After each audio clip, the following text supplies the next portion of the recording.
Yo, check, yo.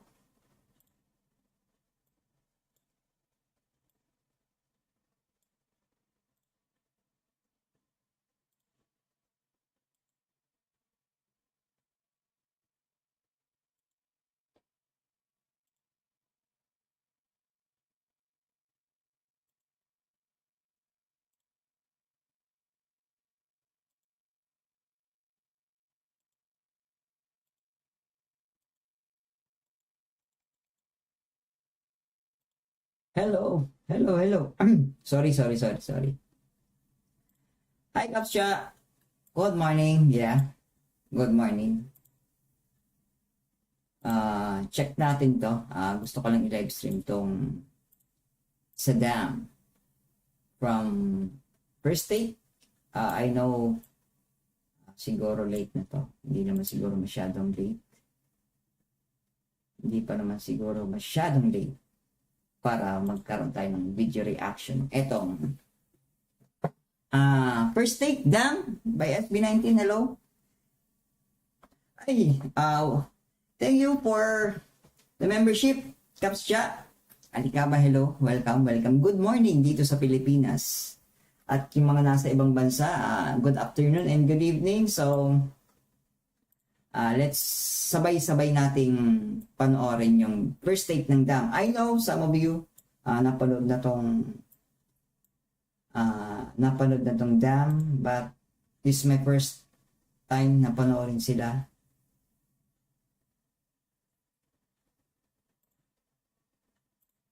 Yan, so hello. Check natin yung iba pa.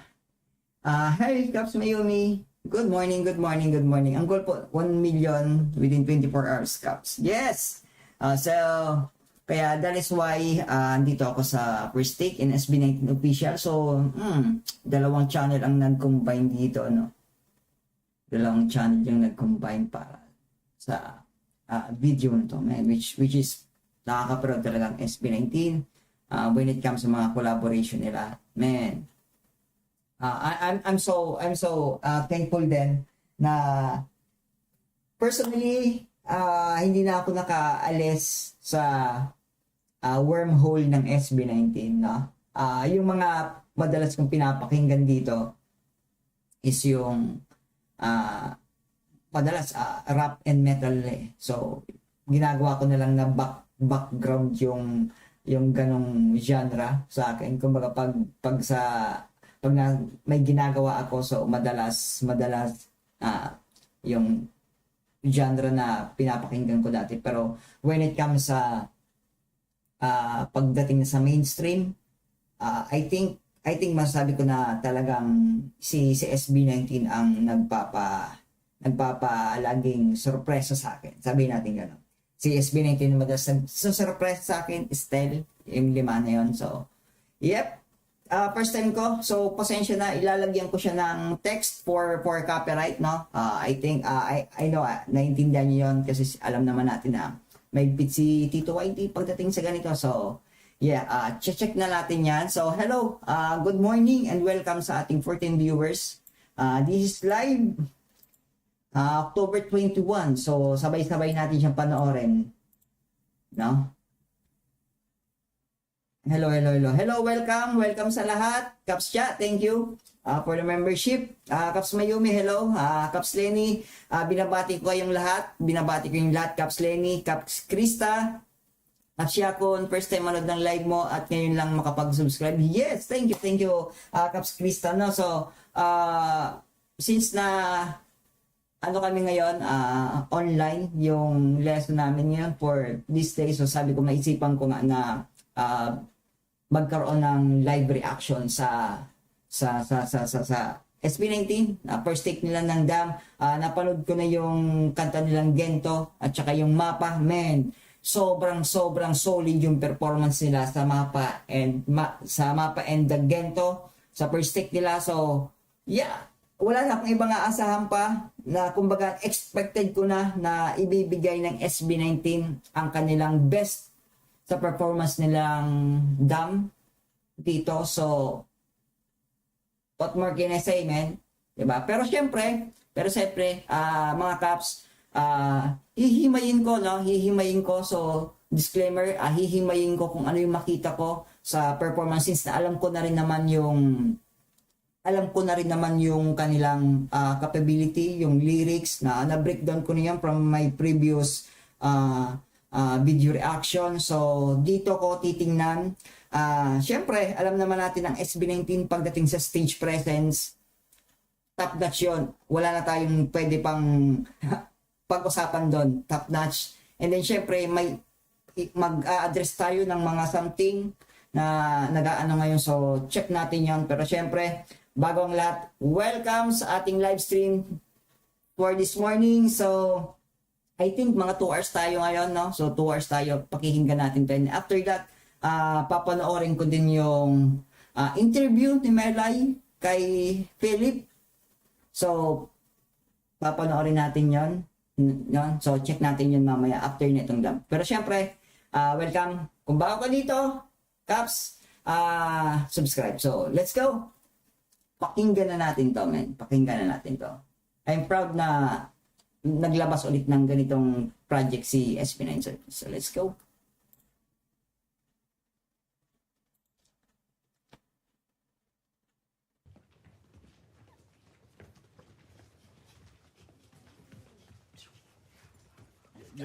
Yeah! Let's go! Yeah, man. Wait. Man, excited ako, man. Alam mo yung parang unang tingin nung paglabas pa lang, man, kinilig na ako, man. Kinilig na ako, man. Let's go. Tom. 皆さんこんにちは、ケンです。 Yes! Stretch tayo. Let's go. Konnichiwa, Pablo Des. Hi everyone, I'm Stel, and we are SB19. Yeah. And yeah, it's been a year since we were last here, and now we're back with a very energetic and very passionate song. It's our focus track for our Simula at Wakas EP, and it's called Damn. Yeah, you guys ready? Yeah. Let's go. 行くぞ。 Let's go. Bagay na bagay si Ken mag-Japanese dahil nga sa lalim ng boses niya, no? Ito yung typical na Iguzo, mga ganon, di ba? Bagay si Ken sa language ng Japanese. Bagay na napapansin ko lang na maraming binabagayan si Ken, man. Yung boses ni Ken, maraming binabagayan, man. Oh. Let's go. Hello, Caps Ashley! Welcome! Hey. First take, yo. Hey. We gon' kill it. Yeah. Let's go, Josh. We're gonna kill it. No, we gonna kill it, man. This is ugly, but alam mo naman, dami like it. Then again, cause I'm icy. Kahit Man, kahit hindi pa kakaumpisa pa lang ng kanta, yung mga adlib na ganon, men, sobrang bagay na bagay, men. hey. First take, yo. Hey. We gon' kill it. This is ugly, but alam mo naman, dami like it. Then again, cause I'm icy. Kahit na ano pa yan, come bite me. What you gonna do? May mga na miss pala akong mga bars before. So like something dito, may mga na-miss akong bars. So guys, pasensya ka na, iuurong sulong ko tong video kasi may, alam mo naman yung dugong pagiging rap battle fan, kailangan ko pa rin gawin, men. May mga na-miss pala akong bars dati. First take, yo. Hey, we gon' kill it. This is ugly, but alam mo naman. At tapos, this is ugly. Alam mo yung, di ba may reference tayo na pag may nakita tayong pangit, di ba pag may mga nakikita tayong pangit na something, basta pangit, di ba ang expression natin like, di ba parang ganun? Nag-gets nyo yan, guys? When it comes to may mga bagay na ayaw natin, like something pangit, ugly, bad, di ba ang madalas nating expression, di ba? Which is Ito yung nakikita ko dito eh. Wait, sa tingin ko marami talaga din akong bars na na-miss before. First take, yo. Hey, we gon' kill it. This is ugly, but alam mo naman, dami likey. Then again, cause I'm icy. Kahit na ano pa yan, come bite me. What you gonna Tapos dito, ang sinabi niya dito, ha? Sa my ticket, ano pa yan? Come bite me. So, syempre, ang nire-reference niya dito is something icy, like something, yun nga sinasabi niya na bling. Pag sinabing slang term sa hip-hop, ang slang term sa mga jewel, mga kwintas, like necklace, icy. Pero ang sinabi dito ni Josh is, since na icy, nagre-reference din siya sa something like ice cream. 'Di ba? Yung ice cream, come bite me, kakainin mo yung ice cream, kahit ano pa yung icy, tapos come bite me. Pero madalas din, 'di ba, yung mga alahas, since na yun yung slang ng term ng icy, come bite me, 'di ba, minsan yung mga jeweler, pag nagte-test sila ng mga like something diamond or necklace o something pa, 'di ba, minsan kinakagat nila. Diba tama? Yung may something kinakagat nila para makita yung totoo. So, doon nagdo-double ang thunders dito. Men, marami pala akong na-miss talaga, men, doon sa pinakaunang video reaction ko. Icy, ice cream, come bite me, kinakain yung ice cream. Pero yung icy na kwintas, jewels, mga jewelry, to test the authenticity, yung kinakagat yun, diba? So, men, ang dami ko talaga palang na-miss. So, man, this very dope na ngayon ko lang din ulit siya napakinggan. Ngayon ko lang din ulit siya na-realize na marami pala talagang hidden meaning doon sa kanta. Hey, we gon' kill it. This is ugly, but alam mo naman, dami likey. Then again, cause I'm icy. Kahit na ano pa yan, come bite me. What you gonna do pag may dumating na maitim na ulap? Kung kikiligin, sa positibo ay baka lang maparin. Kasi pag reality, what you gonna do pag may dumating na maitim na ulap? Kung kikiligin, What you gonna do pag may maitim na ulap?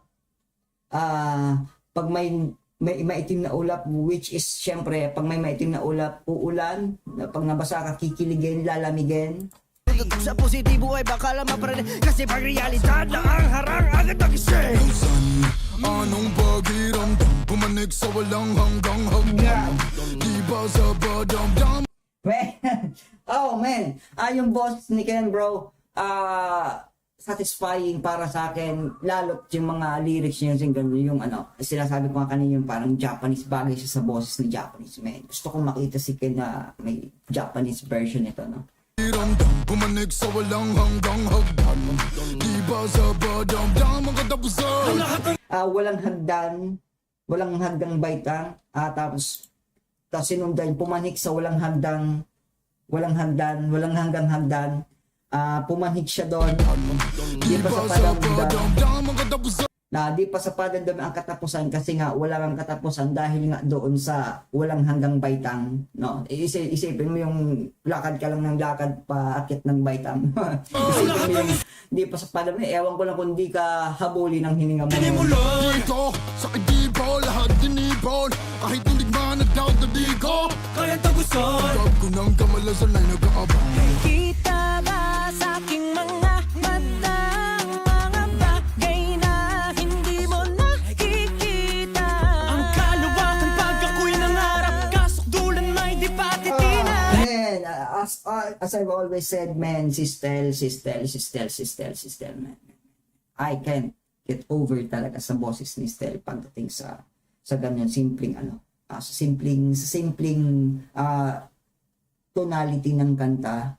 Pero para sa akin, parang ang hirap, alam mo yun, parang ang hirap niya ng abutin. Sa normal na tao like gaya ko, sa tingin ko si parang sobrang mataas na yun mataas na yun.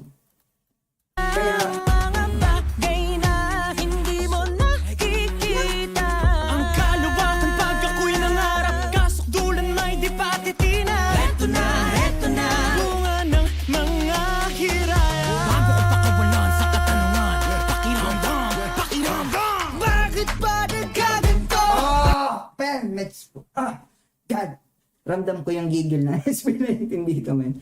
Yo, men. Ramdam ko yung kilig ng SB19, especially si Pablo dito. Bunga ng mga hiraya. Bago ko pakawalan sa katanungan. Pakiramdam.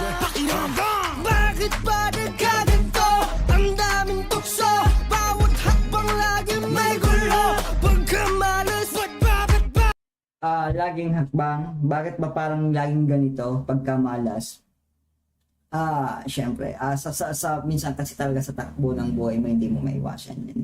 Lahat naman tayo naka-experience nun, di ba, na every time na lalakad tayo, akala natin okay na yung isang bagay, tapos may pag-usad natin, meron na naman. So syempre, kumbaga, nature na yan ng buhay eh.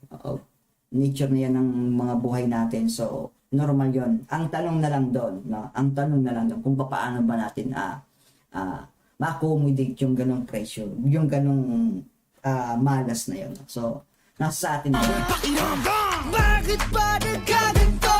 Ang daming tukso. Bawat hakbang lagi may gulo. Pagkamalas, bakit ba? Di ko galing tumakbo. Dito lang ako. Kasalanan ko lahat ng to. Langan pa'y sa paggusto. Yeah. Sinasabi nga talaga nila dito na kasalanan niya naman lagi kasi nga yun naman talaga yung gusto niya. 'Di ba madalas kasi yung mga matatanda sa atin, 'di ba? Madalas sabi na sa atin ng mga matatanda na yan, kumbaga parang yan, sige, 'di ba? Kagustuhan mo yan, panindigan mo yan, 'di ba? So ito yung sinasabi nila ni Stel dito na wala kang kumbaga may pangarap ka eh. So kung ano man yung dumating diyan, yan na yun. Kumbaga, tanggapin mo na yan kasi ginusto mo yun eh. Yan yung resulta ng kagustuhan mo. So, panindigan na. So, ito yung madalas yung real talk na gusto ko sa SB19 based on their personal experiences din naman kasi talaga. Kasalanan ko lahat ng to. Langan pa'y sa paggusto. Hey, yo, listen. My name is Pablo. Let's go. Keep throwing your 2 cents. I'm all ends with 2 hands. Wag nyo kung hamunin. Yung magsigaw. Susunugin. Yeah, okay. Dito pa rin pala yung sinabi niya dito yung sige ang magsiga, susunugin.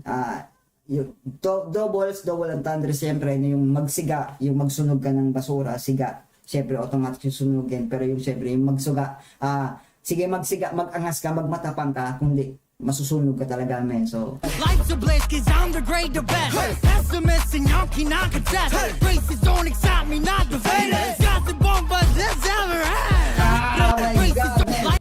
Man, ang ganda ng pagkaka-flow dito ni Pablo. I'm sure narinig ko na to dun sa clean version nito, pero iba pa rin kasi talaga pag live. Life's a bliss cause I'm the ng great, to. the best. Pessimist and y'all cannot contest. Pessimist and y'all Races don't cannot excite me, contest. not the famous. Got the bomb but this ever had. Gossip, but it's not Races the don't excite me, not the famous. Got the bomb but this ever. gossip won't budge this Everest. Siyempre, Everest, yung mountain, hindi mo kayang galawin, hindi mo kayang gibain tong dahil lang sa chismis. Ito yung sinasabi ko, nakita ko yung post something, gusto kong i-address yun na ito yung sinasabi dito ni Pablo na gossip won't budge this Everest. Since na si Pablo, ganito nakatatag, men. Ganito nakatatag si Pablo, yung SB19. So, sa simpleng gossip na yan, hindi nyo na kaya silang tibagin, men. Bukod pa sa mga 18s na gaya ko, na kaya silang ipagtatanggol namin. SB19 at kahit sino pa yan, basta miyembro ng SB19, men, hindi nyo kayang gibain kasi kitang-kita naman talaga yung ebidensya na talented tong grupo na to. Resan pa yung mga paa kung di naman kaya tumayong mag-isa. Hawak ka ng pangarap kung madudawa ka lang sa pahaba. Heto na, kailangan mong maniwala. Ano ba mawakasan ng desisyon mo naman na natilig ang wala lang sa pakiramdam? Bakit ba nagkaganto? Ang daming tukso. Bawat hakbang laging may gulo. Pagkamalas, di ko Man, imagine mo yung ganitong first take. At alam mo yung minsan isang sumablay ka lang kasi ng dito sa isang tono man o isang lyrics man, wala ka ng, kumbaga there's no turning back eh. Pag sumablay ka, automatic may sablay ka na eh. Diba? Diba? So, talagang, dito mo makikita, dito mo masusubok yung talent ng isang artist or ng isang grupo. Palaging may gulo, pagkamalas di ko galing tumakbo, dito lang ako. Kasalanan ko lahat ng to, nahumpay sa pagusto. Ang lahat ay may dahilan, wakanan lang sa paghahal. Ano ba? Nakita na sa ganda, nakita na ang wakasan. Here we go! Here we go! Ito na! Ito na! Ito na! Ito na! Bakit ba nagka- Bro, what? Stillman, what? Oh, shucks. Man, bro. Come on, bro, still. Every time na bumibirit ng ganyan si Pablo. Man, pag gumirit yan si Pablo, alam mo yung, eto, hindi ako nakakahinga, men. hindi, alam mo parang ako yung nagpupumilit, no? Ako yung nag-i-effort na magpumilit na abutin yung ano, tapos, naninigas. Yung dito ko, kailangan kong hindi huminga eh. Parang pakalamdam ko ako yung umaabot nun eh. Ano ba?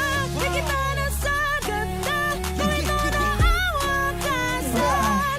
Here we go! Here we go! Ito na! Ito na! Ito na! Ito na! Bakit ba nagkaganto? Ang daming tukso, bawat hakbang laging may gulo. Pagkamalas, di ko galing tumakbo, dito lang ako. Kasalanan ko lahat ng to, nangumpay sa paggusto.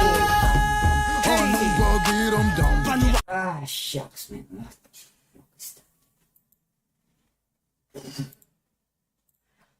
Man. Ako'y napapagod, man, sa ganito, man. Ako'y napapagod sa ganitong performance ng SB19, man. Bukod sa mga haters, minsan SB19 din ang ang nagpapasakit ng ulo mo, man. Oh my God, man. Oh, come on, man. Dalawang klase yan, man, eh. Dalawang klase yan, mga cops, no? Yung sakit ng ulo sa mga bashers, man, talagang paglalaban ko yan. Pero yung isang sakit ng ulo, man, para maabot lang yung talent ng SB19, man. Oh my God, pinagpapawisan ako, umaga, pinagpapawisan ako, my goodness. What the hell? Maubos yata yung pinang-almusal ko ngayon. Pang kailangan pilit kumain, nagutom ako bigla eh. Galing tumakbo, dito lang ako. Kasalanan ko lahat. At hello, Jinga, at yeah, damn, anong pakiramdam? Yeah. Ano daw pakiramdam, men? Men, yung emotion ko, men, halos halo-halo na eh. Alam nyo mga kaps, halo-halo na yung emotion ko dito eh. Yung pagiging proud sa SB19, kasama na doon, syempre, no? Yung maging tagapagtanggol sa mga haters para sa SB19, no?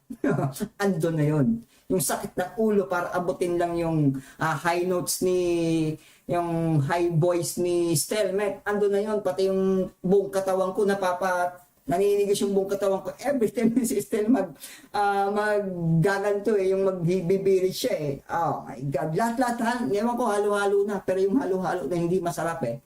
Ito yung pakiramdam na halo-halo na hindi matamis.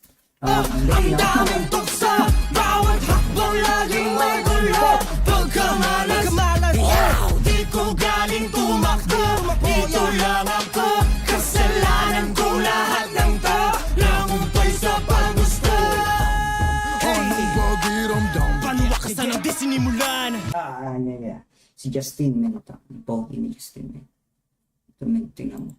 Paano wakasan ang di sinimulan? Let's go, Justin! Let's go! Ito yung sinasabi ko na pag si Justin talaga nagkumakanta. Taka yung facial expression niya, it's like a beast, man. Dam-dam, anong pakiramdam? Gigagaya, gigagaya. Dam-dam, anong pakiramdam? Anong pakiramdam? Anong pakiramdam? Anong pakiramdam? Nahumpay sa paggusto. Yeah! Let's go! That was Let's fine. go! Damn, this performance, man. Chef's kiss, man. God. Solid. Solid yung performance na yan, man. Pinagpawisan ako, man. Hello, Caps Miggy. Hello, welcome. Well, good morning. Andiyan ka pala. Des Perez. Man. Sobrang nainitan ako. Nainitan ako doon sa performance na yon, man. Hindi ko akalain na magkakaroon sila ulit ng first take dito sa man. Anong pakiramdam? Hindi ko mapigilan. Teka lang. Hihinga lang ako, mga Caps. Hihinga lang ako. Saglit lang. At sobrang init na napakainit, no? So, syempre, yung reaction ko doon, I think marami pa talaga din akong marami akong na-miss na bars sa kanta ng Dam. So, buti meron sila nito at talagang mas nalinawan ako doon sa ilang linya niya doon. Sa ilang linya na doon. So, maganda para sa akin. Mas naging malinaw din sa akin yung ibang bars na dati is parang na medyo magulo para sa akin, pero ngayon mas nalinawan na yung mga doubles ang thunderous doon. At syempre, iaano ko yung boses ni Ken na bagay siya magsalita ng Japanese language, man. Sobrang bagay. Alam mo, yung sobrang lalim ng boss, man. Bagay na bagay doon. Pablo, always in style, and Justin. Tapos si Josh, nagustuhan ko doon kay Josh yung kung paano niya bigyan ng image yung this is ugly niyang bars doon, yung this is ugly. Alam niyo naman, di ba, yung pag ugly ko, gumaganon siya this is ugly, man. Yun yung nagustuhan ko sa lahat ng individual skills nila doon sa pagkanta, man. Hands down ako doon, man. Hands down doon. Magninil ako para sa kanila. At syempre, siguro mag-iipon para magkaroon ng pagdating man kung sakali ng SB19, magkaroon ulit sila ng concert dito sa atin. So, hopefully,